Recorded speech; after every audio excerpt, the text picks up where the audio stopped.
Hello and welcome to Leeds United latest here on the West Yorkshire Football Show with myself, Stephen Brown, and joining me, Jason Booker. It has been a while. It feels like a very long time to not be sat here chatting Leeds United with Jay. Far too long, some would say, and I hope you do as well.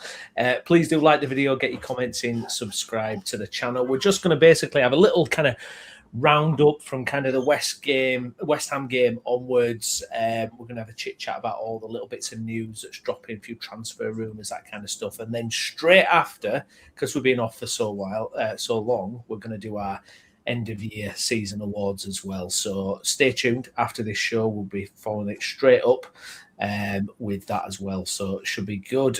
Jay, well, it does feel like a long time since we were on one of these, and the season did end last Sunday. I've been away for the week, but I did manage to catch and tune into the Leeds United West Ham game. So just kind of get our thoughts on that. I'm interested to know your thoughts on that because I've not been really able to have a proper catch up with you about it. A bit of a strange game, I thought. For kind of 60 minutes, Leeds just kind of strolled through West Ham. It felt like we could pretty much create chances at will. I thought West Ham were absolutely shocking, considering they were trying to fight for survival. And then all of a sudden it was like, oh, we've lost 3-0. How did that happen? What's that all about? So a bit of a strange one. Obviously not really consequential to us in terms of safety or anything. Yes, it'd be nice to finish a couple of places higher. There was that opportunity there. But it was what it was. I mean, what did you make of it as a spectacle? Yeah, we've not spoke since before Brighton. Because I've been away for 2 games, so I had the luxury of watching 2 games abroad. I was in a bar on I think it was my first full day when we played Brighton, and safe to say I was a little steaming on that first day. I watched the game very merry, and I was in a bar that were pretty much full of Sunderland fans, funnily enough. I mean, all the games were on, as it kind of is abroad. Sports bars, they just have screen, and all the games are on. And Dominic Calvert-Lewin nicks in from a bad Van Hecker pass in the last minute, and we win that game 1-0. And it was a perfect way to finish a brilliant season at home. I just think that needs kind of mentioning just off the top of the record, really. And then, we go into this game, and I kind of see it as anything was a boner. I totally expected us to lose this game before a ball was kicked.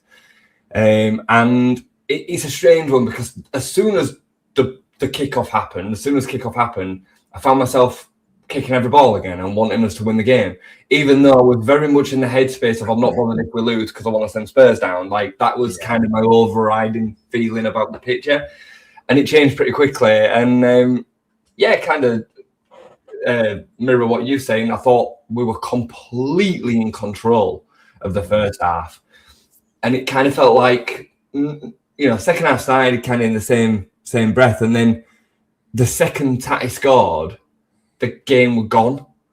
It was we were just analysing the game itself. Now, I think the squad was stretched thin. There's been a lot of games. There were, not a lot of option off the bench. And given the importance and the severity of the situation for them, it was always going to be really difficult for us to have the same level of interest in that game that they were going to have, especially as time then ticks on and they know that that Spurs are winning. It makes it even more free for them in many ways. So look, we lose a game. We beat Brighton. When did we deserve to? I think that game was pretty tight. I don't think we were as bad as what some people were making out. Some content creators were making it out like it were a complete smash and grab. I don't think that was the case. They had decent chances. Caldwell had a little bit to do, but it kind of feels like 47 points out of them 2 games is probably a fair total to finish on. 3 points out of them 2 games. So I was just disappointed that Everton just didn't do their part, if I'm honest, given the circumstances. By all accounts, they were awful, Everton. And the first shot on target came in the 92nd minute, which is unreal, really, against how bad Spurs are, because they are so terrible.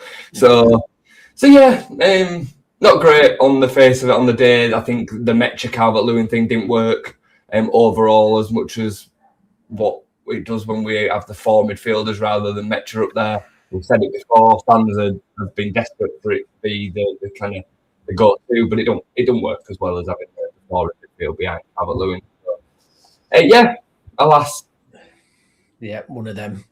Yeah, it was frustrating Everton, like you say, not doing their job. I've been watching a bit of Everton content, and they're pulling their hair out with the end of the season. I think it's 7 or 8 games without a win, and completely blown their chances of getting into Europe. And it's interesting because we're going to talk a little bit about ownership, ambition, and everything. And they've got Angus Kinnear there, who it does seem like they're spinning a yarn of mediocrity and settling, and we should just be happy with stability, and that's kind of it. And it's funny that the Everton fans are kind of getting a little bit frustrated with them. They finished 2 points in front of us. Yeah. If we'd have won that game, we'd have finished in front of Everton. Yeah. I mean, I had Everton down to be flirting with relegation at the beginning of the season, and they kind of ran away from that as a potential. And I know a couple in the group were kind of, no, they'd be absolutely safe under Moyes. I'm not surprised with where they finished. Yeah. I'm surprised with the way that the momentum's kind of petered out towards the end of the season, but I'm not surprised with the way that they finished when you actually deep their squad. Yeah. You know, they've got Jake O'Brien at right back. They're carrying certain strike, you know, Beto and Barry, you know, are they it? And Grealish, you know, I know he had an okay start to the season, but I kind of foresaw what his season would be about, and he hasn't done what, you know, some were hoping he would do for them. Big money on Diblin, who doesn't play, doesn't get any minutes. 40 million, that. I mean, they've got a lot of mediocrity in that team. You know, Keenan Dewsbury-Hall had an all right patches in this season, but he was never going to be the saviour. You know, we took 4 points off them as a team that finishes 2 points below them. Yeah, I think they're where they should be. Yeah. I think looking at that squad, and obviously they invested quite a bit of money last season, but it just shows you that it's not really always about just that, is it? And you've got to have that burning desire to improve. And you look at the other end. I mean, we've got to mention it. Sunderland grabbing a 7th place finish, and we had a little bit of a tasty debate going on in the group, because I think you and I were kind of singing from the same hymn sheet in terms of from what we watched of Sunderland. And, you know, bear in mind 6 weeks ago there were strong rumours Labrie was going to get the boot. And then all of a sudden they've had a strong finish and you know, they've got into 7th. I think there's this idea that, you know, don't like Sunderland. And it's nothing to do with that. It's just looking at the facts of it. They've had an unbelievable season.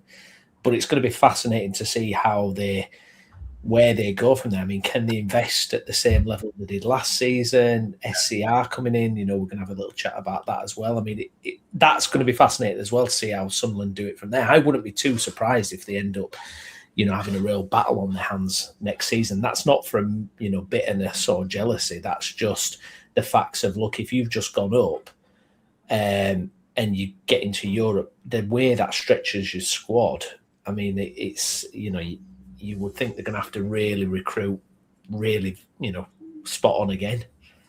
Yeah, there were a little bit of needle between Sunderland and Leeds right from the summer.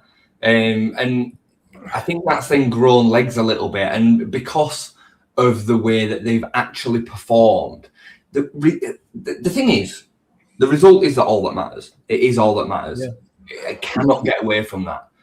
But there is still an underlying data and observation through the eyes in the background. And they have not been worthy in terms of the performances of 7th. They just haven't. No. Like, you can say, well, they've picked up the points. And yeah, that is true. I'm talking about the performances. You know, the underlying data, a lot of people don't like to hear it because ultimately it doesn't matter. It doesn't matter in terms of the way that the table looks. But if you look at the underlying data, usually that bores out on the table.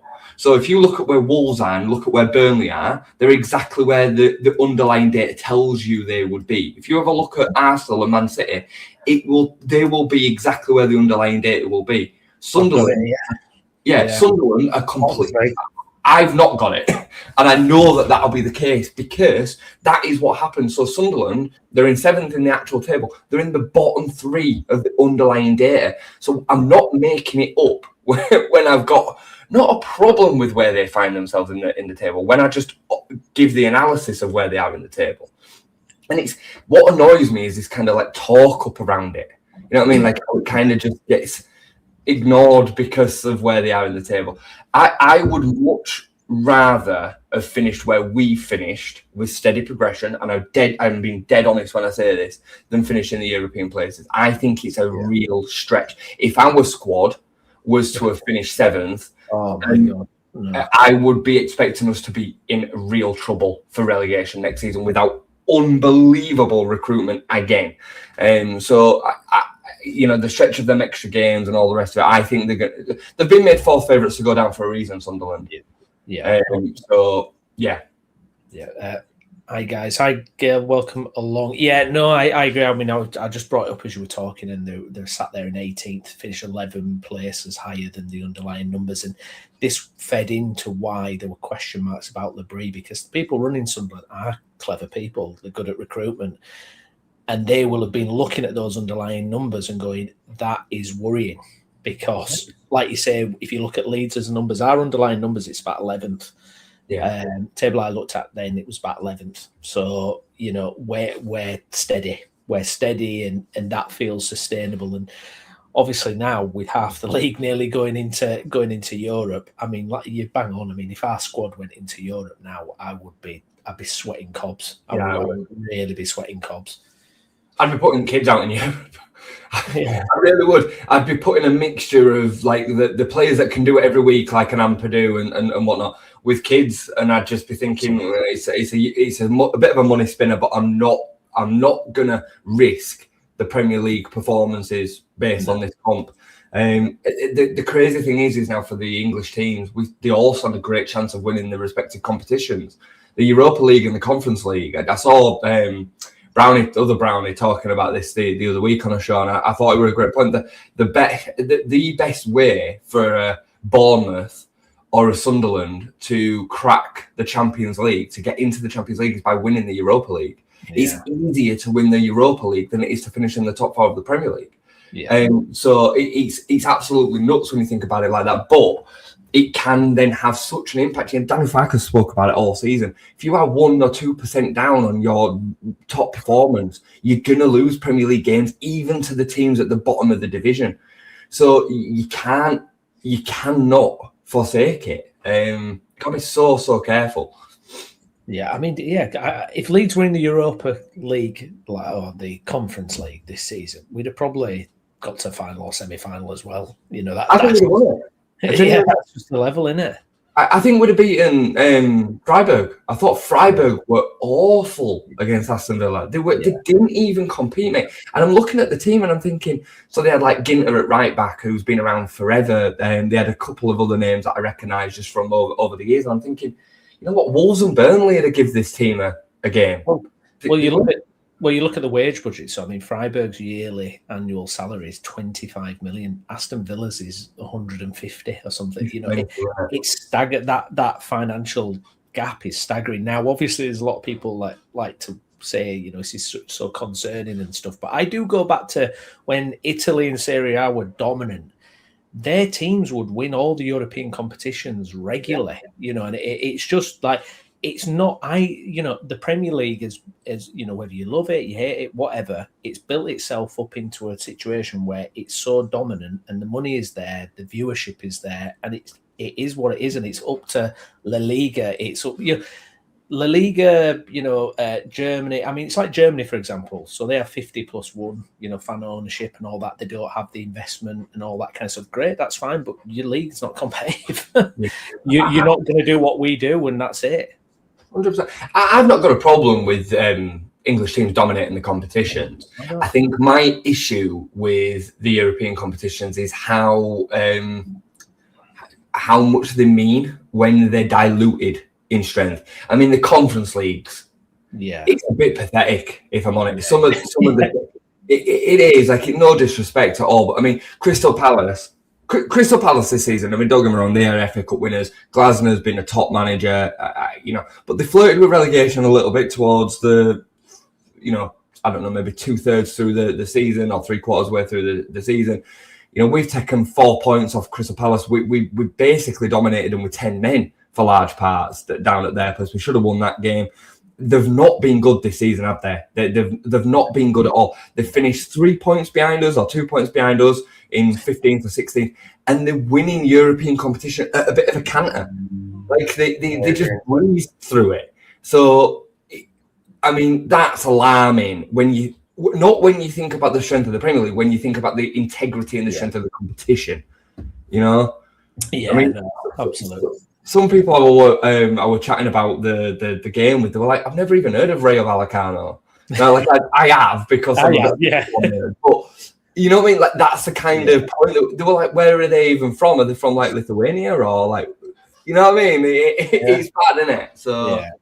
Oh, I agree, and as Gail says, Freddie, Keddy, Freiburg are linked with signing Nonto. Be a bad move for him, he thinks. Yeah, exactly.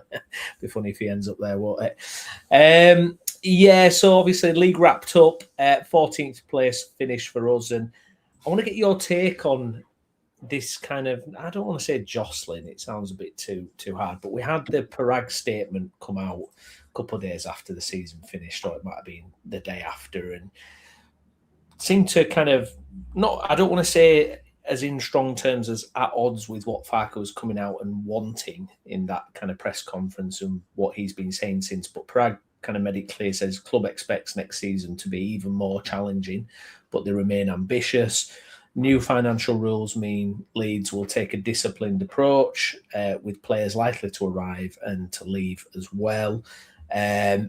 We know that the 49ers plan was, it could be a tight finish again next season, that their aim is basically just to stay up. Farke seemed to be kind of hinting at wanting to kind of reach out for a bit more. I don't know if you saw Simon Jordan, I think, had a go at him or something on TalkSport. I've not seen the actual clip, but what do you make of that kind of jockeying? Because it's almost like he who controls the narrative can kind of win the day a little bit, isn't it? Are they joined up, do you think? Or is there a little bit of kind of jostling about what's the plan here? And obviously Farke's only got a year left on his deal. It's a bit of an interesting kind of battle for that narrative, I suppose. But, I mean, what do you make of that whole thing? I think it's a great debate. Simon Jordan, as he always does, has nailed it. Like, anything that he says, I find myself thinking, I kind of want to disagree with him just so I'm not kind of just going on with him all the time, but I just find myself agreeing with everything he says because he's so sound-minded, he's so logical, he's so, like, it just strips emotion away from it and just says it as it is. Like, the other day, I'd just kind of diversify in just a second, he had Rico Verheven in the studio, who was the boxer who fought Usyk. He had him in the studio like 2 days afterwards, and he's just telling him to his face that he thinks he'd have got knocked out in next round. He's like, he don't care. Like, he's got this massive 6'5" boxer next to him. And he just tells him as it is. But anyway, I thought it was spot on. He kind of called Farke out. He said that he thought Farke were a bit of a fool for approaching it in this way and bringing it up. And I actually find myself agreeing with him. I think fans will sing into this kind of angle that he's taken and being like, yeah, you go, Daniel. Yeah, you're fighting for the fans. But the truth is that them fans don't think for a second what it's like actually running the club and how viable what he's asking is. I think he's trying to lean pressure on in the media. Simon Jordan openly said if he wants to have that conversation with the 49ers in private, absolutely you can have that conversation as the manager that's been successful of the club. But don't do it when you're singing to the crowd of the fans, because that's then putting yourself in a uncompromising position, or it's putting them in an uncompromising position. So I agree with him. I think it were a bit of an ill-fated move from Daniel Farke. I understand why he's done it, but I don't agree with it, because I believe the 49ers have shown in every which way that they will do what they need to do to make the club successful. But it's got to be done within the right stages, because it's easy for Daniel Farke to say that if he fails, he doesn't. None of it comes back on him. He goes off and gets another job somewhere else. If another club comes that's more attractive than Leeds United, Daniel Farke will probably take it, because that's what managers are like, and I think he's spot on. So I'm leaning in the side of actually defending and favouring the 49ers approach. I think they will throw what they've got at it as long as it's sustainable, and we just have to hope that the recruitment's spot on again. Yeah, it was because at the time when he came out, it felt a bit un-Farker-like, because Farker's normally really one for kind of, calming things down and with your cool, logical approach. He's been very realistic, I think, about this season and how to view it and everything like that. And then all of a sudden it was like, oh, well, the ambition, play great football and all this kind of thing. Whereas I think I tend to agree with you with this. I think the 49ers have a very clear plan of what they want to do and how it's got to be done. It's like, I'll be honest, I'm not looking for great football next season. I'm not looking for spectacular this and spectacular that. If you give me, 17th now, I would take it. To guarantee staying in the Premier League next season, I absolutely would. We know how difficult second years in the Premier League can be. And if you don't... Sorry, just to jump in there, I would bite your hand off right now with the same points total. I would, and not only would I be biting your hands off with it, I would be then yet again pushing back on the fans that say there's been no progression. I would be saying this has been an unbelievable season for your second season. Yeah. It's funny where I kind of put a stat in the chat the other day. I don't know if you saw it about second season syndrome. Oh, no, I didn't see it. Did you not see it? So it's actually really interesting because out of 51 promoted clubs over the last 20 years, 25 of them have stayed up. Okay, they've had an example of staying up. Yeah. Only 6 of them have then been relegated in the second season. So it's actually a bit of a myth. You look at Sheffield United when they finished 9th and then went down. Yeah. When they finished 3rd or 4th or whatever it was, and then went down the season after. There's these kind of select cases, but it doesn't happen as often as what you think it does. But there is still quite often a regression. Yeah. So they might finish 12th in the first season, but then finish 17th in the second. So you have to be really careful with your expectations in this second season. We've been there. We've had an exact example of that where we finished 9th and then finished 17th. So this season is going to be just as tricky, if not more tricky. It doesn't have the same level of momentum. We don't have the same shock value. Farker's got to do it again. The players, the ones that are already here, that have already stepped up to the plate, they've got to be capable of doing it again with the new additions. It's tricky. So, for me, success would be absolutely the same as this season. Yeah, indeed. A couple of comments to get to. Thanks for those. Got to be hoping for better than 17th next season with the teams that have been promoted. But why, Michael? Just on that comment, why? Why have we got to be hoping for more than that with the teams that have been promoted? Sure, we want more than that, but why would we be just expectant more than that? Because the teams that are in and around us. So look at the teams that we finished in front of this season that have not gone down. Crystal Palace, Conference League. Now European champions, going to be in the Europa League next season. Tottenham Hotspur, who everybody expects to be at least back in the top 10, right? Who else were Nottingham Forest, Europa League semi-finalists. Only 12 months ago were compared. I mean, look at their teams, ridiculous. They're the 3 teams that we finished in front of, right? 15, 16, 17. Yeah. All the other. So why would we just have an expectation that we're going to finish higher than 17th? Yeah, Coventry, Ipswich and Hull are expected to probably go straight back down. Hear that. I would expect us to finish in front of them 3. But to say that we have a divine right to finish in front of anybody else is just, it's just incorrect right now, right? No, exactly. I cannot find fault with this very credible ownership. Shrewd signings again. Offload Deadwood. 9 teams are having the distraction of Euro competitions. 3 weak teams have come up to top 10 easily for us. Yeah, we'll wait and see on that one.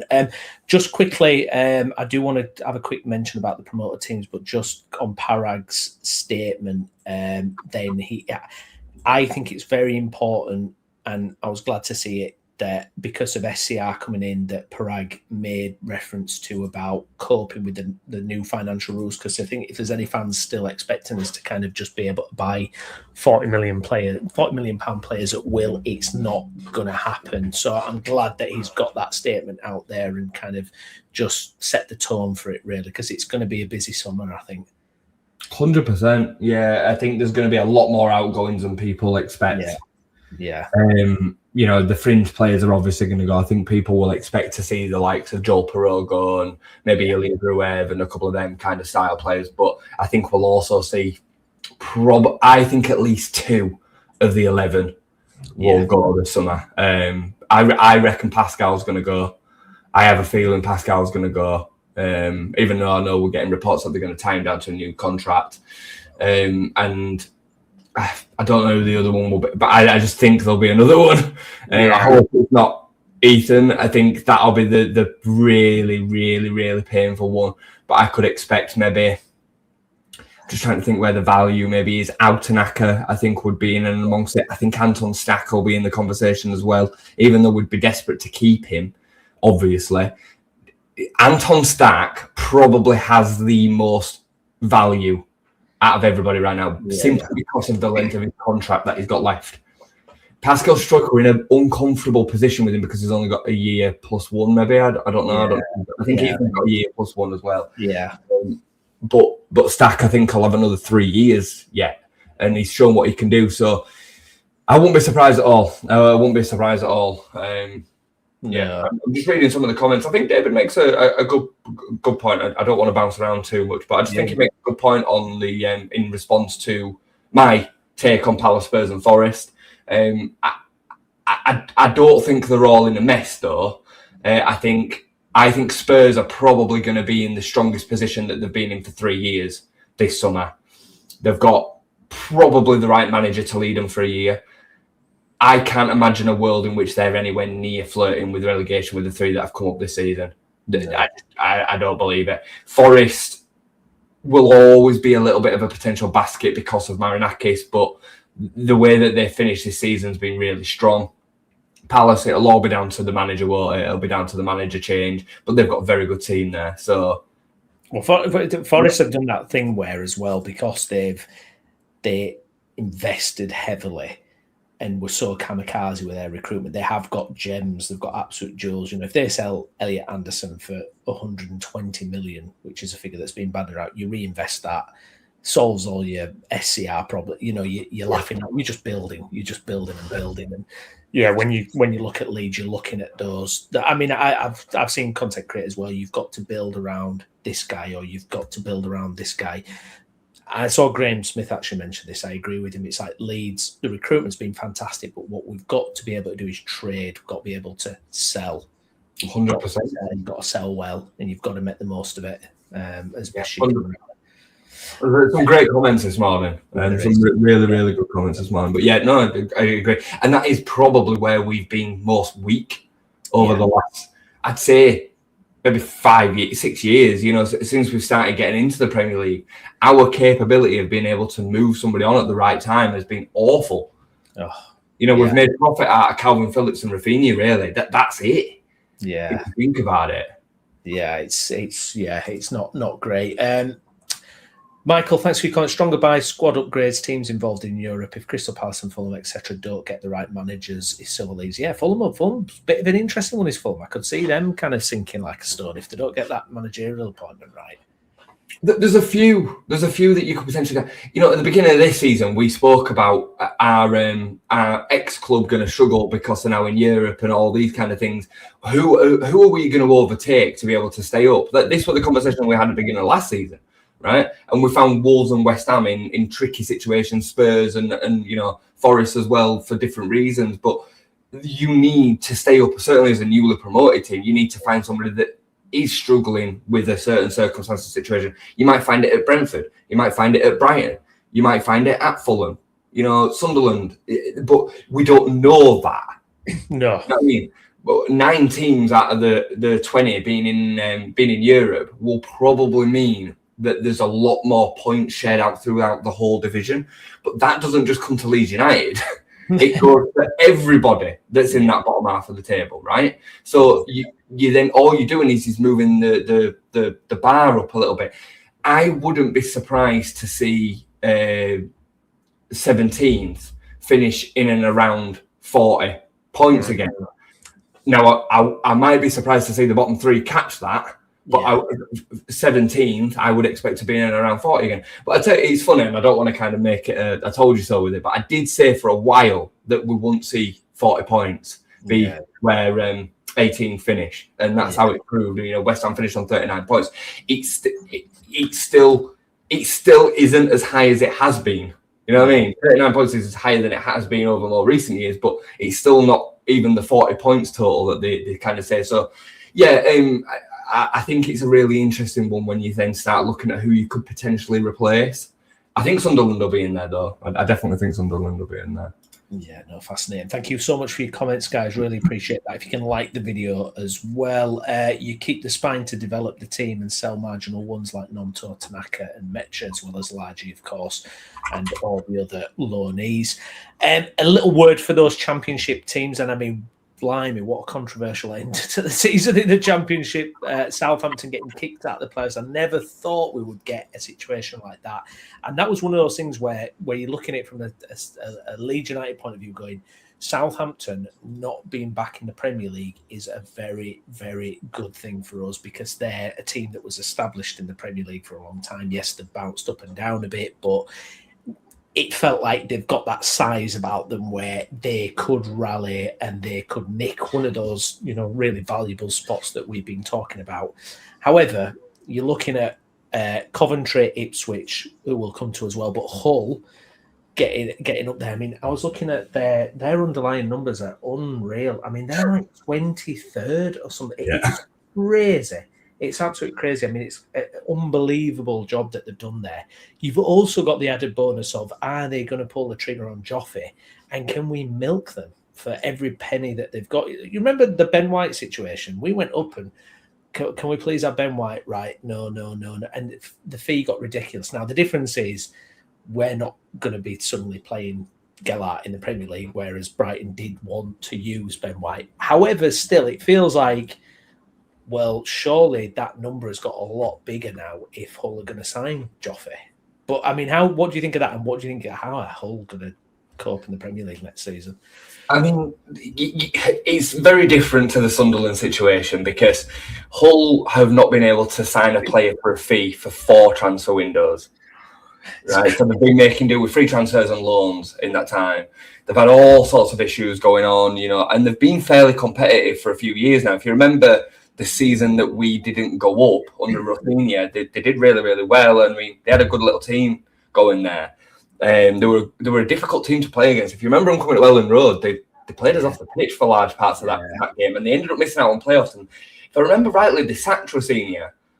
He didn't walk. Yes, that's right. Yeah, he went to Salzburg. It was a bit of a weird one, but anyway, they've had a hell of a journey of their own, and the underlying numbers certainly don't bore out what's then been done on the pitch, but that is how football works sometimes. This is why football's not played on stat sheets, and fair play to them. They managed to get it over the line. They didn't really even deserve to win that game. Middlesbrough, man, just stop passing the ball. Shoot from time to time. It was insane. They just wanted to walk it over. It was like, remember when you used to do training drills and you had to stop the ball on the line?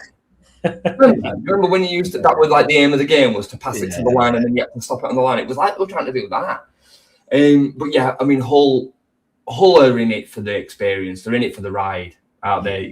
They're in it for the money and hopefully then the build up of what they can do at championship level. If they stay up this season, for me, it'll be the biggest shock stay up ever. Better than Bradford's, better than Huddersfield's. Given I mean, they've got Louis Coyle at right back.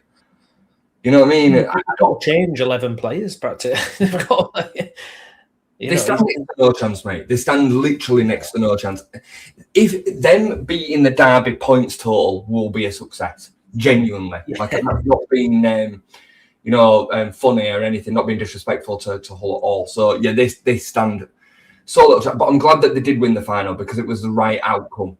Middlesbrough didn't deserve to win the final, given the fact that they didn't win a semi-final to get there.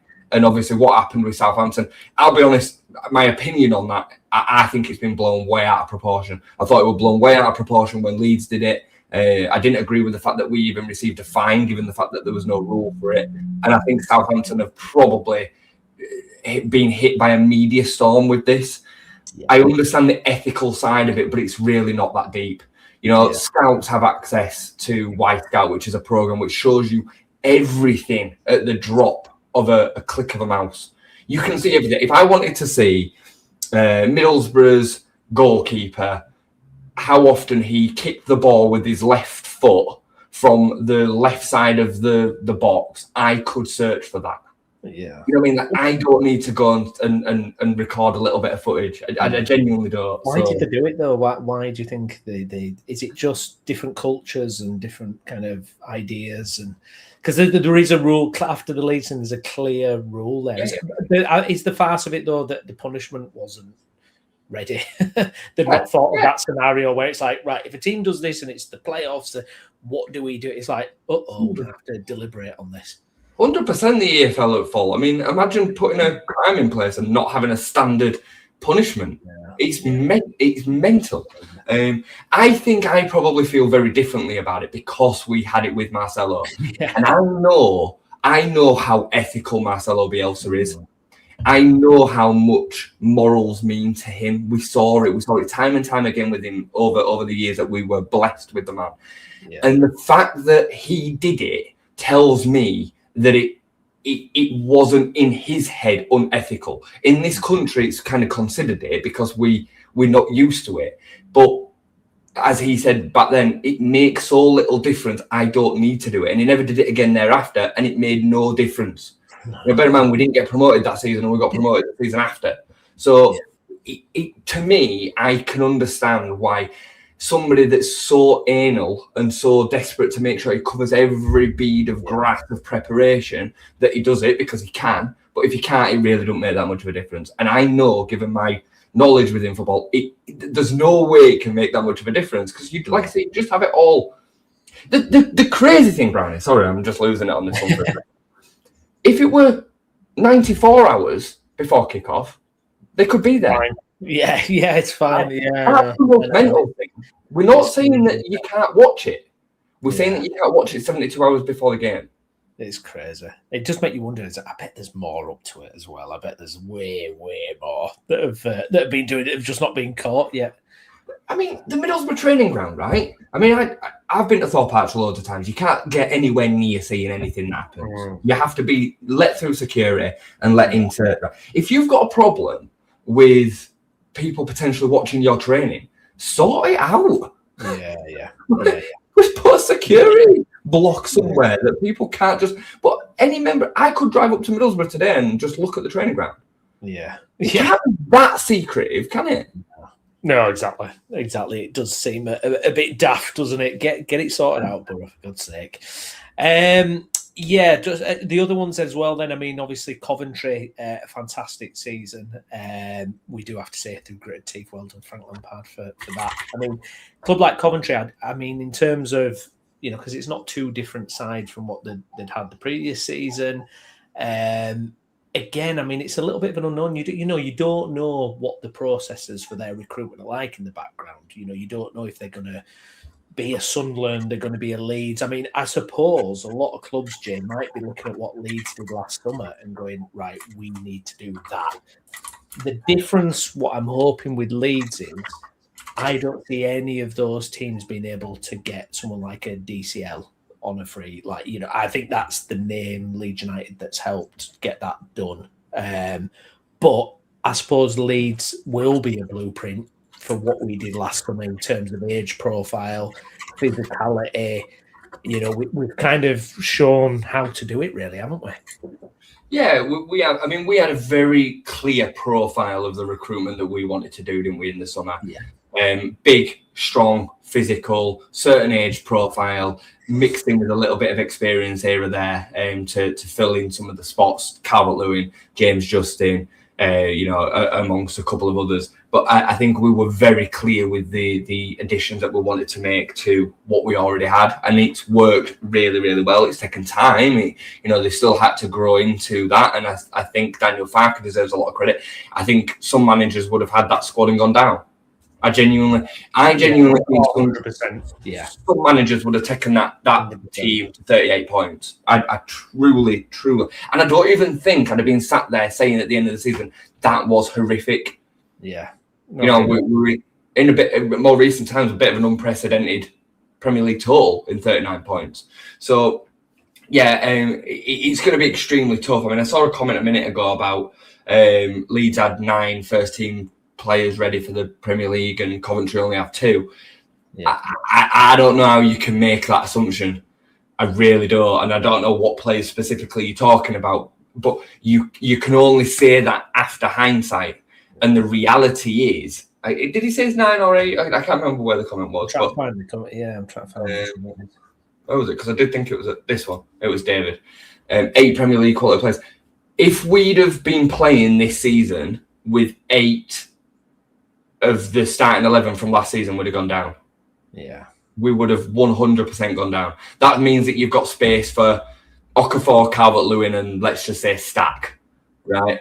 But you'd have then had a situation where you'd have had no Be-All in the back line. You'd have had no Gabby Goodman. You'd have had no James Justin.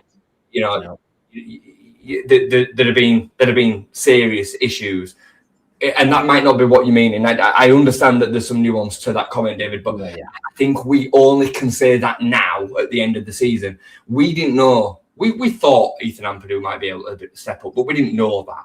We didn't know how Joe Rodon were going to look. We didn't know how Pascal Struijk would. I mean, we've seen Pascal Struijk in the Premier League and it was an absolute car crash.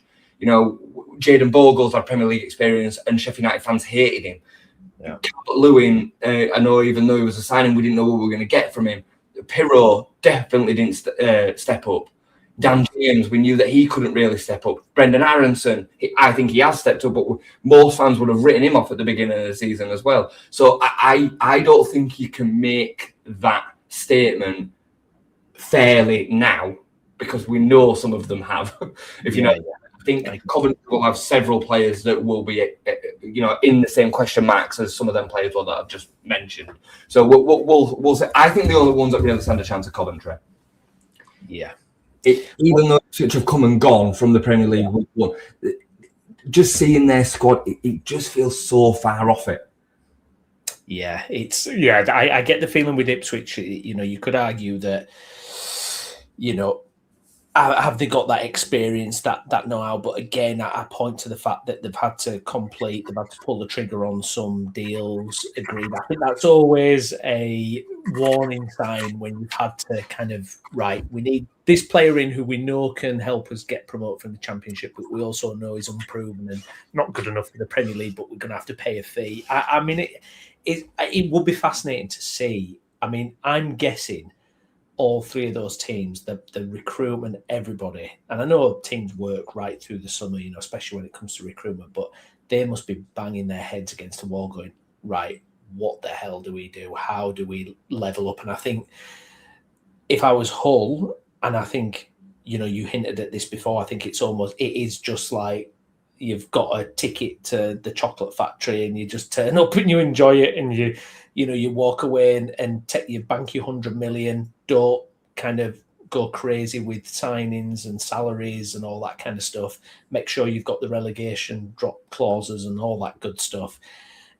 Now, Ipswich, are they going to try and be a little bit more ambitious? But I agree. I can see it being a real struggle for them again. If I were Hull, I probably wouldn't make a single signing. I know it sounds mad. I know you mean just keep no pay rises or anything. I mean, they'll naturally have maybe a 10, 20% or whatever. But apart from that, just keep it the same. Put it in your infrastructure. Even if you go back down, you're absolutely right. Just then level up and then build into it. Yeah, well, that club 2 years ago were on its ass. Yeah. It really was on its ass. Yeah. And we've seen a bit of a blueprint from Luton. If you come up to the Premier League and recruit for the Championship, it can actually bring you back in League One. Yeah. And they've got to be careful that they don't do that. So I won't even really look to recruit to stay up. I would just, I don't know, maybe look at some youth project that, bring some really talented youth in that you can develop into being worth more money because of exposure to the Premier League. There's got to be another way that they can look at what they're going to do this season because they are so likely to go back down. And it's not about not trying, but you've got to be reasonable and realistic for the future of your club because otherwise it can be really, really dangerous. I mean, maybe like Norwich under Farker. maybe that's how they have to approach this.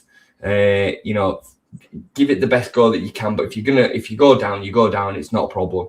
Don't worry about it. You know. No, well, you look at Leeds and what Leeds had to do. We had to push PSR to the absolute maximum. Our revenues were the biggest the Championship's ever seen. We were paying the most. You know, because of the size, and we're lucky that, you know, we have that, but it's what we've also built as well. But that's the only way we could really do it. And these teams, they haven't got that kind of power to them. They haven't got that muscle to them. Now, look, a few years ago, pre-Bielsa, we were a bang average, bog standard, going nowhere, run-of-the-mill Championship team. But now we've been able to level up, and because of, you know, the size of the club, and, you know, I know other fans hate that kind of arrogance or whatever, but it's true. You know, we broke the record for Championship, you know, income, revenue. You know, that stuff means that when we get to the Premier League, we can give it a go at least.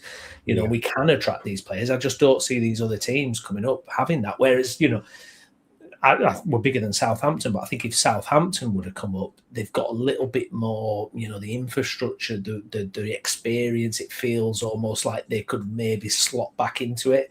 I feel with these three, you know, and I love it because it's different teams coming up, and it'll be interesting. They're going to give it a go, but it's going to be really difficult for them. I mean, even Sunderland.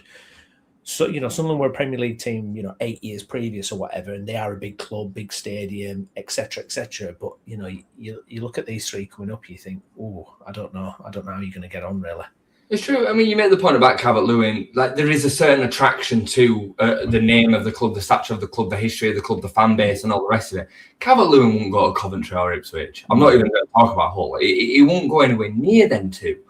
You know, whereas Leeds, they have got enough of a profile to be able to sell that project to him. I thought it was a great read. I don't know if you've seen it, the kind of the back and forward between Calvert-Lewin and Leeds United.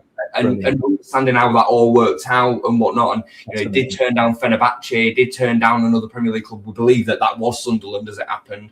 You know, so, and Daniel Farke, the board, the club have sold Calvert-Lewin that project and been able to make that deal happen. So, you know, a year ago, 2 years ago, and I've been guilty of this as well at times, where we've questioned this board contracting the sleeps and all that, as Parag said, you know, and we're suggesting that were a bit of a wrong move to make that noise. Well, we've actually got evidence here that he has done a good job in the department of selling the project, selling the club, along with Farke and the rest of it. And Dominic Calvert-Lewin must have had an anticipation of some of the signings that we're making as well.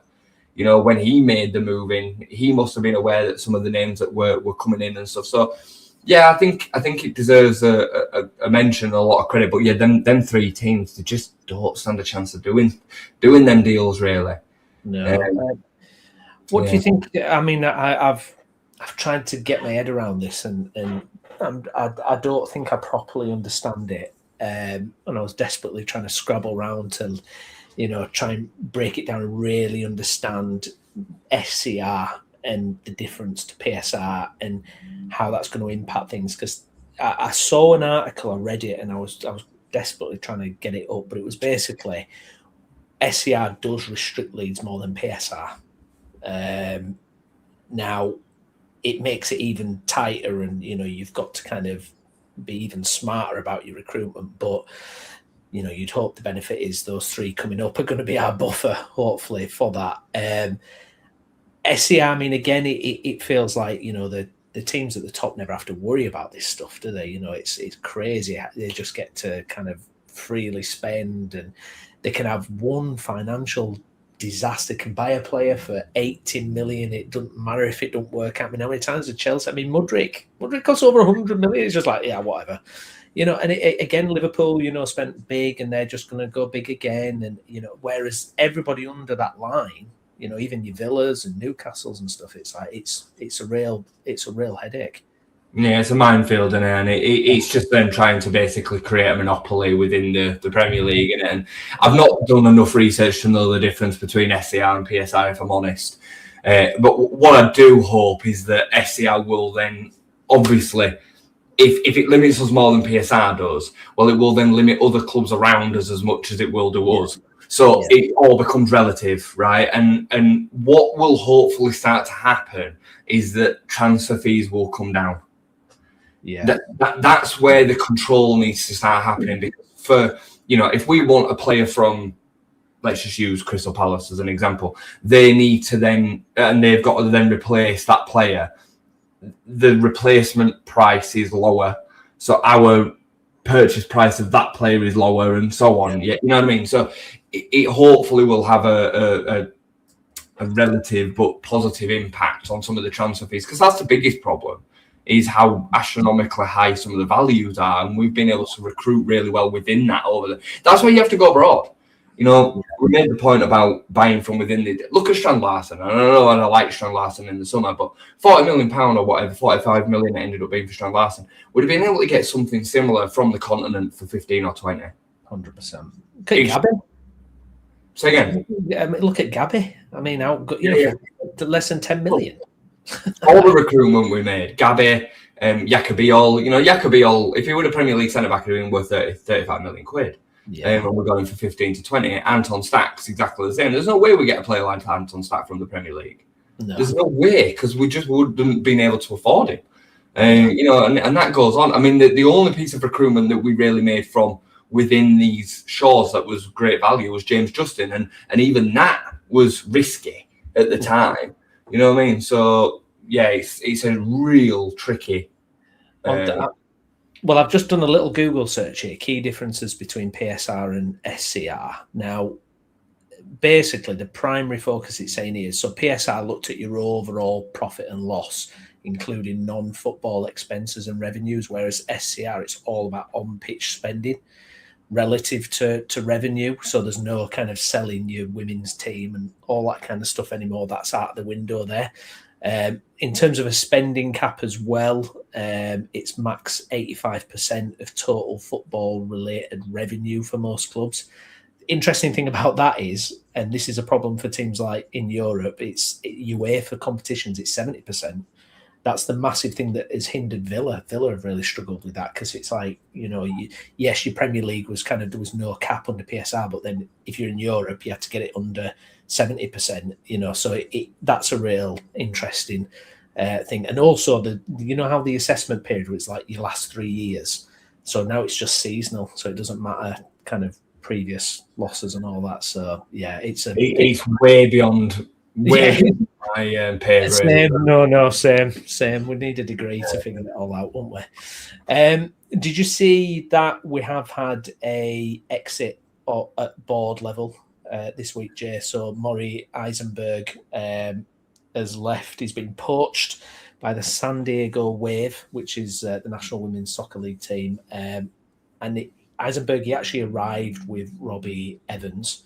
They came together. There's a good little piece from Robbie Evans about his time. They both kind of agreed 3 years ago, come over, move country, move the families, everything like that. And yeah, he's done an outstanding role when you look at the revenue increases, the stadium development, how that's actually getting moving.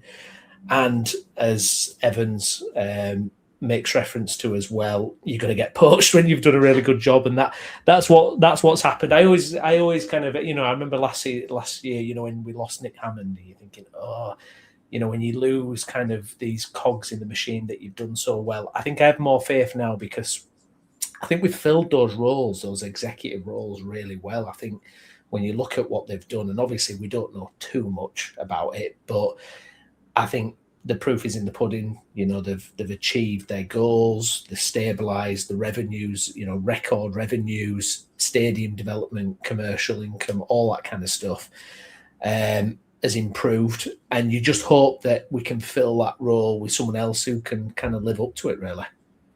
Well, we have a body of evidence now, don't we, that we don't need to worry. They've replaced really well, haven't they? You know, when Nick Hammond and Angus Kinnear went, I was worried. I was really worried. You know, they were a very inexperienced team that were then going to be taking over that part of the club, recruitment being a big part of that, in the return to the Premier League, and they nailed it. They absolutely nailed it. Like we can say that confidently and comfortably now, but at the time it didn't feel like that. So yeah, I think Angus gets he gets a lot of unfair flack because of sometimes what he says and how he presents himself. I actually think behind the scenes, he does a lot of good work. I think he's got, again, a body of evidence to suggest that he's been pretty successful wherever he's been, including Leeds United. I think he was the one that kind of kept it all together with the madness of Orta and Radrizzani. So, it's a tricky one, but I definitely feel more comfortable about it now than I did do 12 months ago. It should be pretty seamless. The 49ers have shown to be pretty astute in that area of running their businesses, right? Yeah. So, yeah, hopefully we can get it sorted out. Do you want Rutter back? Yeah. Yeah. I've seen a lot of talk about obviously Cree and Gio this last week, because Somerville's not going to stay and play in the Championship, is he? And Gio has had a bit of a difficult season at Brighton. I think he had a good first season and made enough of an impact, but this season he struggled and he's not been getting the game time I think he expects to get. He's got some important goals from. Like, I'd love Gio back. He'd be fun. He'd be yes to Rutter. Yeah. I mean, he was so much fun to watch, wasn't he? Yeah. Look, people went ballistic with me last year, or 2 years ago now, when I kind of were making the point that Brendan brought different things to the team than Gio did, and we were better in season 2 without Cree and Gio than we were in season 1, and that weren't all down to them too. Of course, it was. Yeah. The upgrade on Glenn Kamara and other areas of the pitch, Jayden Bogle coming in on the right hand side made a massive difference over Archie Gray, but the creativity that this team kind of sometimes misses needs to be replaced, and whether that's Gio Rutter or someone else, it will be, I'm sure. Replaced. What a signing Emi Buendia would have been if we could have made that one happen at the beginning of the season. Nobody knew how much of a comeback he was going to have this season, and Villa clearly picked up on something in pre-season for whatever reason. They were quick to let him go last season. He'd have been perfect. But yeah, if we could get Gio back in a deal that made sense for Leeds United, given how much we sold him for only 2 years ago, I would make it happen, because I think he's still got a huge amount of potential. He's still got huge resale value if you get him back in and get him playing. And I truly do believe he loves the club as much as modern day foreign players are going to love football clubs. So yeah, it'd be brilliant. Gav, welcome along, mate. I don't think Leeds will take Cree back, but would Rutter as an upgrade to Aronson. And Michael, no lads, don't go back. No to Rutter or Somerville. Should you take your ex back, Jay? Should you go back to territory where you've been before? Now, what I would say is I think it's interesting, actually, because the difference between fan opinion and love for Rutter compared to Somerville, it really does feel like opposite ends of the spectrum. I think you're right. There was a special connection with Gio. There was absolutely like a special connection, as much as it can be for what you've just said. And I think he really built. For me personally, watching Rutter that first season back in the Championship, that was the thing that kind of almost made me love the game again. David, I don't know what the familiar is. I don't know. It's scoring an own goal for us or something. I don't know, but there you go.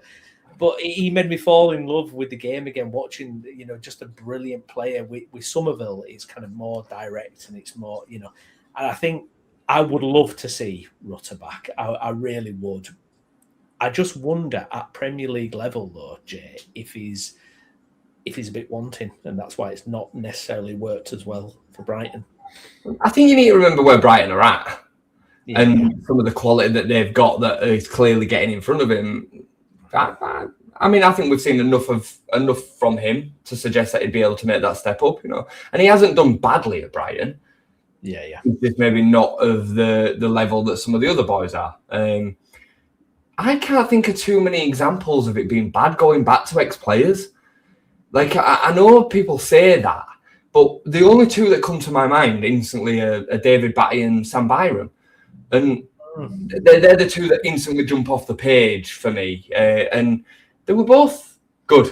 You know, David Batty came back at a great time for Leeds United. Sam Byram, given his, you know, I was watching the highlights of the promotion season the other day. I do that sometimes, just go back and watch all the goals. And Sam Byram played a massive part in that promotion season. And this season, keeping him around the place, I think, has been nice. Even got on the pitch at Ellen Road against Brighton. He filled a role that we needed to fill, just like Alex Cairns. What other examples of it going badly have we got? Yeah, no, exactly. Yeah, good point. I can't think of any, because it doesn't happen that often, does it? But, no, I don't. I can't think there.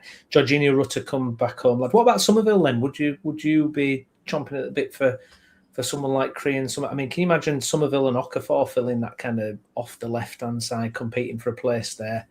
Rutter off the right. Well, I mean, what do you think? Would you be taking? Now, the thing with Somerville is there was at Leeds rumours about not off-field behaviour, but attitude, and there's that kind of bubbling, you know, forum messages about Somerville's attitude in training and all that kind of stuff. But I always thought at Leeds he was spot on. I know, you know, Marsh said he was not a great trainer and stuff, but I thought he was unbelievable in that championship. Yeah, he didn't deliver in the playoff final or whatever, but I thought he was unbelievable in that season. I think he's had a real hot spell at West Ham this season as well, where he just looks kind of unplayable at times.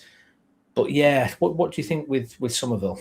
I feel differently about Somerville than I do Gio. I think it's just that kind of fan interaction. You know, Gio plays to the crowd a little bit. Some of that is definitely going to come from that.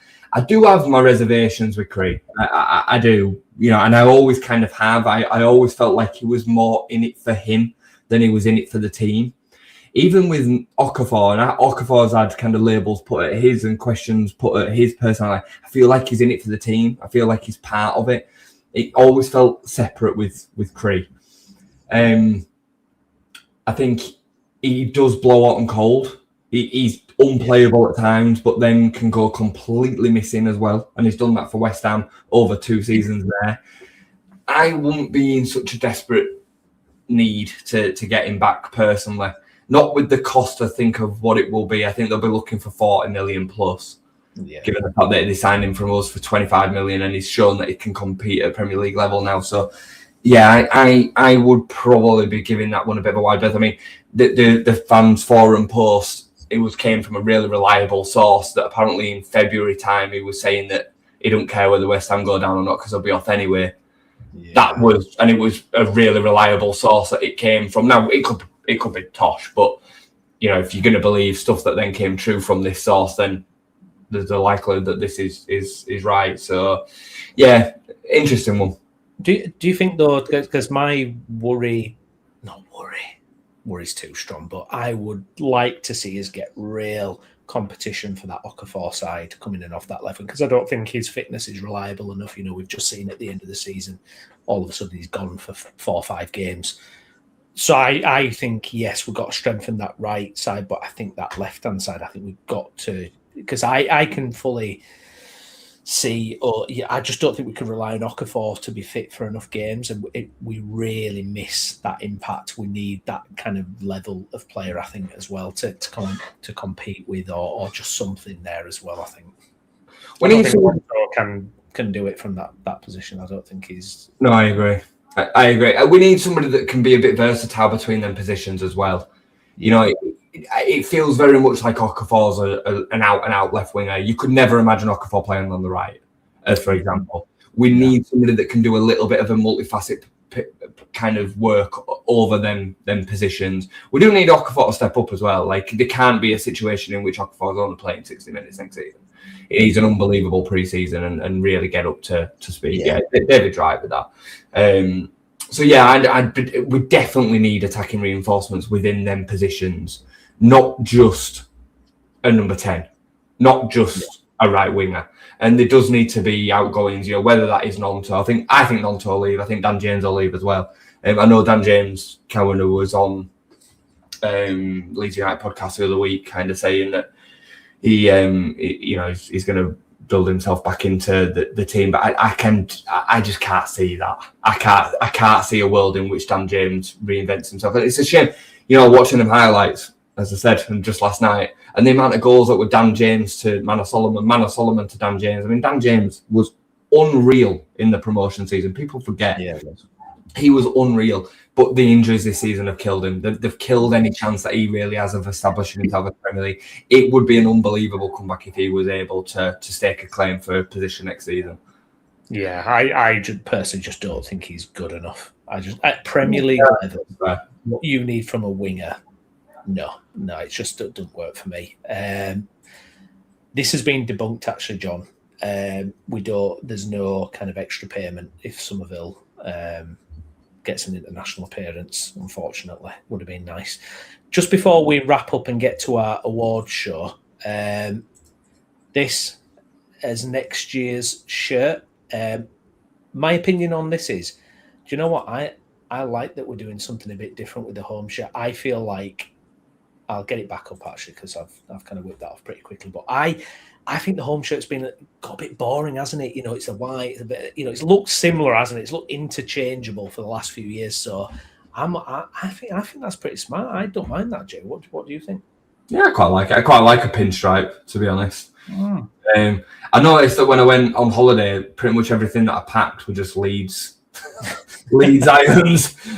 So yeah, I had a variation of all sorts of different shirts. They've definitely done good jobs with the away shirts over the last couple of years. I mean, the blue number that's out at the minute is beautiful. The yellow from last season were an absolute picture. I bought the flag one the other week because it were on an offer in the Leeds shop. You know, the one with the flag print across the front. That's actually way nicer in person than I thought it was. So yeah, and they've done a good job with the shirts. I'd be down for trying this one out as well. I do like a pinstripe. Yeah, absolutely. Good stuff. All right, well, we'll wrap up the show there. Thank you to everyone who's watched along. If you're watching this later, get your comments in, like the video, subscribe to the channel, and refresh your YouTube homepage because in a moment, myself and Jay will be back on for our end of season awards. Oh, go on. In 5 minutes, because I need a wee and a cup of tea. I'm getting a refill. And do make sure anybody that's been commenting, and I know we haven't got to all of them. Some of them have been great, and I wanted to come back to a couple of others, but we'd be here all day if we talked about it. But if please do come across, because I'd be really interested to have a back and forward debate about some of the awards, because I think they'll be great talking points, and it's a great opportunity for us all to celebrate what's actually been an unbelievably great season. Yeah, spot on. Right, we will see you in a couple of minutes. Thank you very much. See you soon. Bye-bye.